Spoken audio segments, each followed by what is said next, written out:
بما ان خلاص المدارس على الابواب، هعمل معاكم كب كيك يبقى حلو قوي للولاد في اللانش بوكس. قد ايه هشي واسفنجي وطعمه بجد لذيذ قوي، ويكفي انه كله في الخلاط. يلا، لو اول مره بتشوفيني انا سمر رضوان، متنسيش تعملي اشتراك للقناه ولايك وشير لو عجبك الفيديو.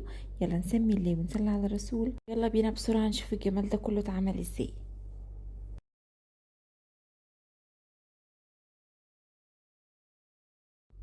هنحتاج اول حاجه في الخلاط، نزلت بثلاث بيضات، واهم حاجه تكون المكونات كلها بدرجه حراره المطبخ. قد بيضه، التانية التالتة. طبعا طالما في بيض يبقى لازم يكون في فانيليا.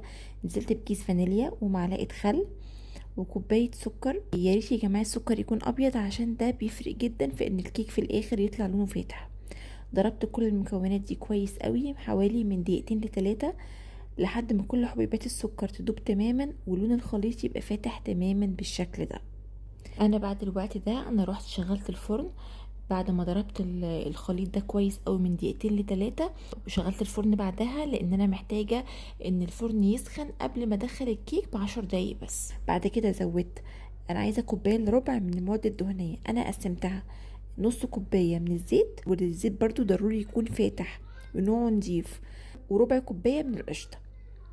اهم حاجه المواد الدهنيه تبقى عندي كوبايه الا ربع، نفس الكوبايه اللي بستخدمها بعاير بيها كل المكونات. ده رجعت ضربت تاني حوالي دقيقه لحد ما الخليط كله اندمج مع بعضه كويس. وبعد كده نقلت الخليط في بوله ونزلت عليه بكوبايتين من الدقيق، نخلتهم، وعليهم كيس من البيكنج باودر او كيس من الكيك شيف.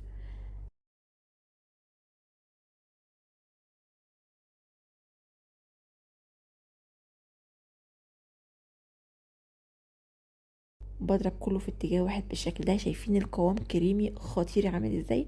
بس طبعا زي ما انتم شايفين هو تقيل. معايا كوباية لبن مغلي، اللبن سخن جدا. ما تقلقوش، اللبن مش هيسوي البيض ولا اي حاجة، البيض خلاص اندمج مع كل المكونات. ما تقلقوش خالص. شايفين القوام عامل ازاي؟ كريمي. القوام يبان ان هو خفيف شوية، ده لان اللبن سخن، لكن القوام كده مظبوط جدا. انا هاخد منه شوية بس في بولة تانية عشان هحط عليه كاكاو واعمله بالشوكولاتة. زودت عليه معلقة من الكاكاو الخام الغير محلى، وبفضل ازود لبن بشوية بشوية لحد ما اوصل للقوام بتاع كيك الفانيليا. حلو قوي كده.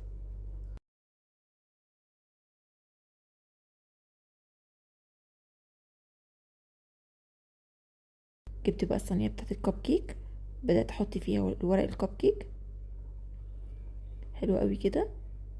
يا دوب انا بملى لحد نص الورقه بس، لان انا بعمل حساب السوا. يا دوب هي معلقه واحده كده كبيره.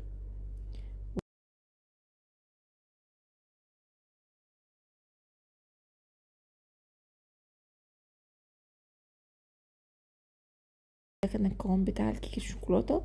انا رجعت زودت له شويه لبن صغيرين كمان لان حسيت ان هو تقيل.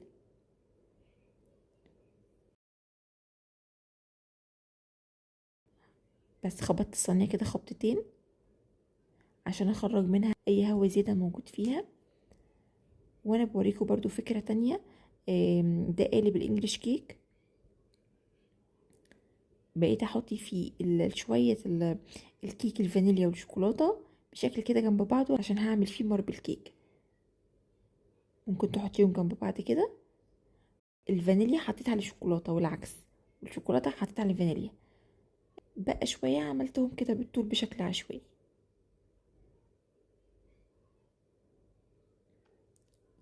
لو وصلتي معايا لهنا ما تنسيش تعملي اشتراك للقناه ولايك وشير لو عجبك الفيديو.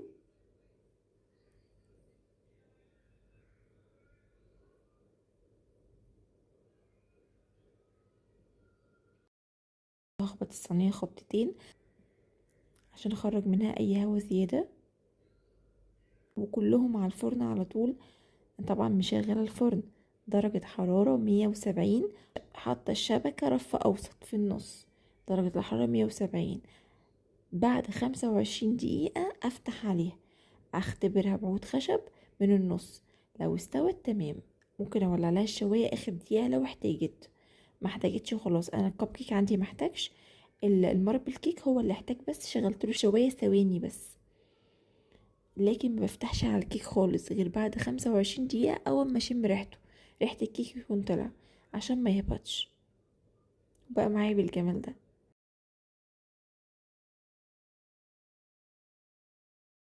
الكيك هش جدا واسفنجي، انا حاسه ان هو مش كيك، انا حاسه ان هو قطن. هتشوفوا معايا دلوقتي، وهنفتح مع بعض دلوقتي من جوه الكب كيك وهنشوفه من جوه عامل ازاي. شايفين الاول السوا عامل ازاي، واخد اللون الذهبي الجميل المظبوط، ومن جوه كمان لونه جميل عامل زي الجاهز اللي بنجيبه. تحفه.